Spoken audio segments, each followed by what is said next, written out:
Halo guys, kembali lagi bersama gua Tito. Kali ini gue bakal ngebahas seorang menteri persenjataan dan juga arsitek andalan Hitler, Albert Speer. Gimana kisah selengkapnya? Yuk ikutin terus. Berthold Konrad Hermann Albert Speer lahir pada tahun 1905 di keluarga burjuis terpandang. Albert Speer memiliki masa muda yang jauh dari gambaran seorang diktator atau arsitek perang. Ia tumbuh besar dalam kemewahan dan pendidikan yang mapan, sebuah privilege yang membentuk jalannya di masa depan. Sejak awal, minat Speer bukanlah di dunia politik, melainkan di bidang yang ia kuasai, arsitektur. Ia menempuh pendidikan di Jerman, belajar merancang bangunan-bangunan megah, dan bermimpi untuk menciptakan karya-karya abadi.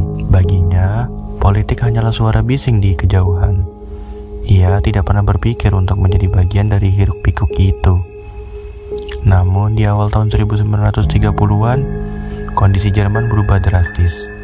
Sebuah kekuatan baru mulai bangkit dan menawarkan janji-janji besar. Speer yang pada saat itu mencari peluang untuk berkarir, melihat partai Nazi bukan sebagai ideologi yang harus ia dukung mati-matian, melainkan sebuah pintu yang terbuka lebar. Ia bergabung bukan karena fanatisme, tapi karena pragmatisme. Ia melihat peluang untuk mewujudkan mimpi-mimpi arsitekturnya, dan pintu itu terbuka sangat lebar di bawah kepemimpinan yang baru. Tak butuh waktu lama bagi Albert Speer untuk menarik perhatian sosok paling berkuasa di Jerman saat itu. Pertemuan pertamanya dengan Adolf Hitler menjadi titik balik dalam hidupnya. Hitler, seorang calon seniman yang gagal, memiliki obsesi kuat terhadap arsitektur megah yang bisa menunjukkan kejayaan dan keabadian Reich ketiga. Ia melihat visi yang sama dalam diri Speer. Obsesi ini segera menjadikan Speer lebih dari sekedar arsitek biasa. Ia diangkat menjadi arsitek pribadi Hitler. Proyek-proyek besar pun berdatangan.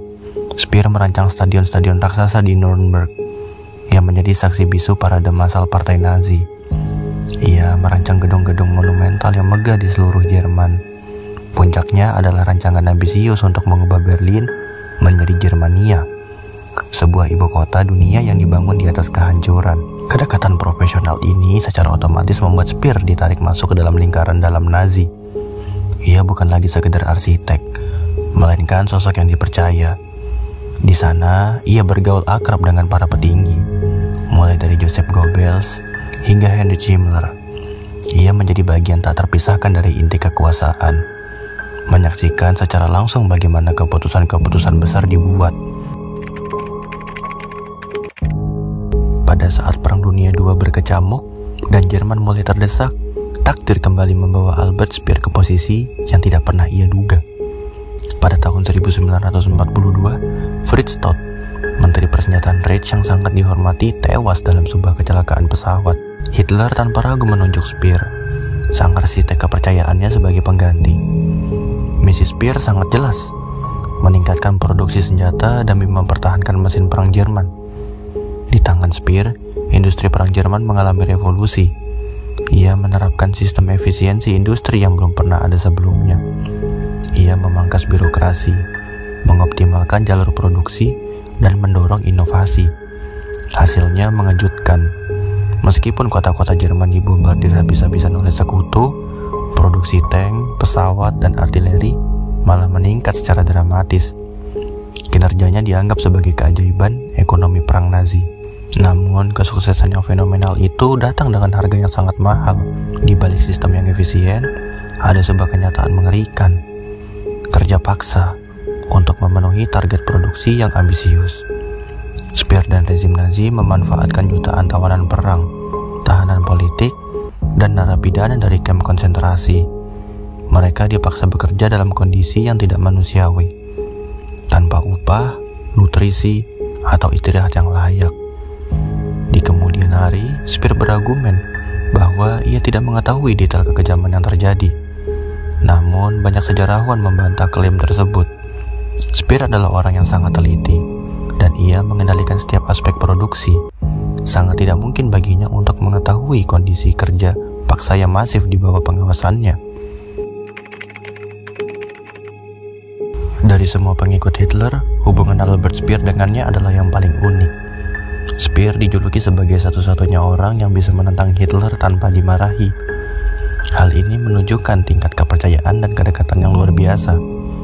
Hitler melihat Speer bukan hanya sebagai arsitek atau menteri, melainkan sebagai seorang murid, bahkan sahabat. Keduanya memiliki ketertarikan yang sama pada seni dan arsitektur, sebuah hobi yang bisa menjadi landasan ikatan personal mereka. Ada kesan kuat bahwa kekaguman Speer terhadap Hitler tidak didasari oleh ideologi Nazi, melainkan oleh karisma dan kesempatan yang ditawarkan Hitler. Speer adalah seorang arsitek yang ambisius, dan Hitler memberinya panggung terbesar di dunia untuk mewujudkan semua fantasinya. Ia terpesona oleh kekuatan dan visi Hitler, yang pada saat itu tampak tak tertandingi. Namun, seiring dengan kekalahan Jerman yang semakin nyata, hubungan ini mulai retak. Speer yang pragmatis melihat kenyataan, sementara Hitler tenggelam dalam fantasinya. Puncaknya terjadi menjelang akhir perang, ketika Hitler mengeluarkan perintah Nero Decree, sebuah perintah untuk menghancurkan seluruh infrastruktur Jerman agar tidak jatuh ke tangan musuh. Speer yang tidak ingin negaranya hancur total menolak perintah itu secara terang-terangan dan berani. Keputusannya adalah pengkhianatan kecil terhadap Hitler, namun menjadi sebuah tindakan yang menyelamatkan banyak nyawa dan aset vital. Tahun 1945, kekalahan Reich ketiga sudah di depan mata. Kota-kota hancur, tentara porak-poranda, dan kekuasaan Nazi diambang keruntuhan total. Namun di tengah semua kekacauan ini, Albert Speer masih berusaha menjalankan tugasnya. Ia terus berupaya mempertahankan produksi senjata, seolah-olah kemenangan itu masih bisa diraih, meskipun semua orang tahu itu mustahil. Di masa-masa terakhir itu, Speer benar-benar kecewa dengan kegilaan Hitler. Ia bahkan mengaku sempat merencanakan sebuah aksi nekat, pembunuhan diam-diam terhadapnya. Rencananya adalah memasukkan gas beracun ke dalam bunker Hitler, sebuah upaya terakhir untuk menghentikan perang yang tidak lagi masuk akal. Namun rencana ini tidak pernah terrealisasi. Pintu masuk bunker terlalu dijaga ketat, dan Speer tidak bisa melaksanakannya. Setelah Hitler bunuh diri dan Jerman menyerah, Albert Speer tidak melarikan diri. Ia tetap berada di Jerman dan menunggu nasibnya. Ia ditangkap oleh pasukan sekutu dan dihadapkan ke pengadilan. Bagi dunia, ia bukan lagi arsitek atau menteri, melainkan seorang penjahat perang dari rezim yang paling brutal dalam sejarah. Rezim gugur 1945, dunia menyaksikan momen bersejarah di kota Nuremberg. Para petinggi Nazi dari petinggi militer hingga politisi diadili atas kejahatan perang dan kejahatan kemanusiaan. Dari puluhan terdakwa, hampir semua divonis hukuman mati. Namun, ada satu sosok yang nasibnya berbeda. Di depan pengadilan internasional, Speer membuat langkah berani yang tidak dilakukan terdakwa lainnya. Alih-alih membela diri atau menyalahkan orang lain, ia mengaku menyesal dan secara terbuka bertanggung jawab moral atas semua kejahatan yang dilakukan oleh rezim Nazi. Ia adalah satu-satunya petinggi Nazi yang melakukan hal itu. Pengakuan ini membedakannya dari yang lain, membuat para hakim melihatnya secara berbeda. Karena pengakuan itu, Speer tidak divonis hukuman mati. Ia dijatuhi hukuman 20 tahun penjara di Spandau, Berlin. Keputusan ini memicu perdebatan panjang. Banyak yang memuji kejujurannya, namun banyak juga yang melihatnya sebagai sebuah taktik yang cerdas. Sejumlah kritikus berpendapat bahwa Speer berhasil lolos dari tiang gantungan karena ia pandai memerankan sebagai Nazi yang menyesal. Mereka menudingnya memanipulasi pengadilan dengan mengakui hal-hal yang tidak bisa ia bantah, sambil menutupi peran aslinya yang lebih dalam. Terlepas dari perdebatan itu, Speer menjalani hukumannya dan menjadi salah satu dari sedikit petinggi Nazi yang selamat dari hukuman mati. Setelah 20 tahun menjalani hukuman, Albert Speer akhirnya bebas pada tahun 1966. Ia keluar dari penjara Spandau, bukan lagi sebagai menteri atau arsitek, melainkan sebagai seorang mantan narapidana dan satu-satunya orang di dalam lingkaran Hitler yang masih hidup untuk menceritakan kisahnya. Kebebasannya menandai awal karir baru, penulis. Speer menerbitkan memoarnya yang berjudul Inside the Third Reich. Buku ini menjadi fenomena global, laris manis di seluruh dunia. Dalam bukunya, ia memaparkan detail dari dalam rezim Nazi, memberikan pandangan langka tentang Hitler dan para petinggi lainnya.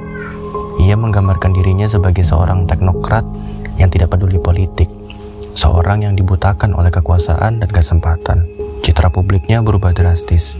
Media barat melabelinya sebagai Nazi baik atau Nazi yang menyesal. Ia menjadi figur yang menarik, seorang penjahat perang yang tampak tulus menyesali perbuatannya. Kisahnya begitu populer, memberikan harapan bahwa bahkan dalam kegelapan Nazi masih ada sisi manusiawi. Namun di balik popularitasnya, banyak sejarawan yang curiga. Mereka mulai menginvestigasi lebih dalam dan menemukan bukti-bukti baru. Speer sebagai arsitek dan menteri memiliki tingkat kontrol yang sangat tinggi terhadap produksi industri dan penggunaan tenaga kerja paksa. Banyak yang berpendapat bahwa ia tahu lebih banyak tentang kekejaman sistem kerja paksa dan Holocaust daripada yang ia akui di pengadilan dan di bukunya. Bagi mereka, Speer adalah seorang master manipulasi yang berhasil mengelabui dunia. Gimana menurut kalian?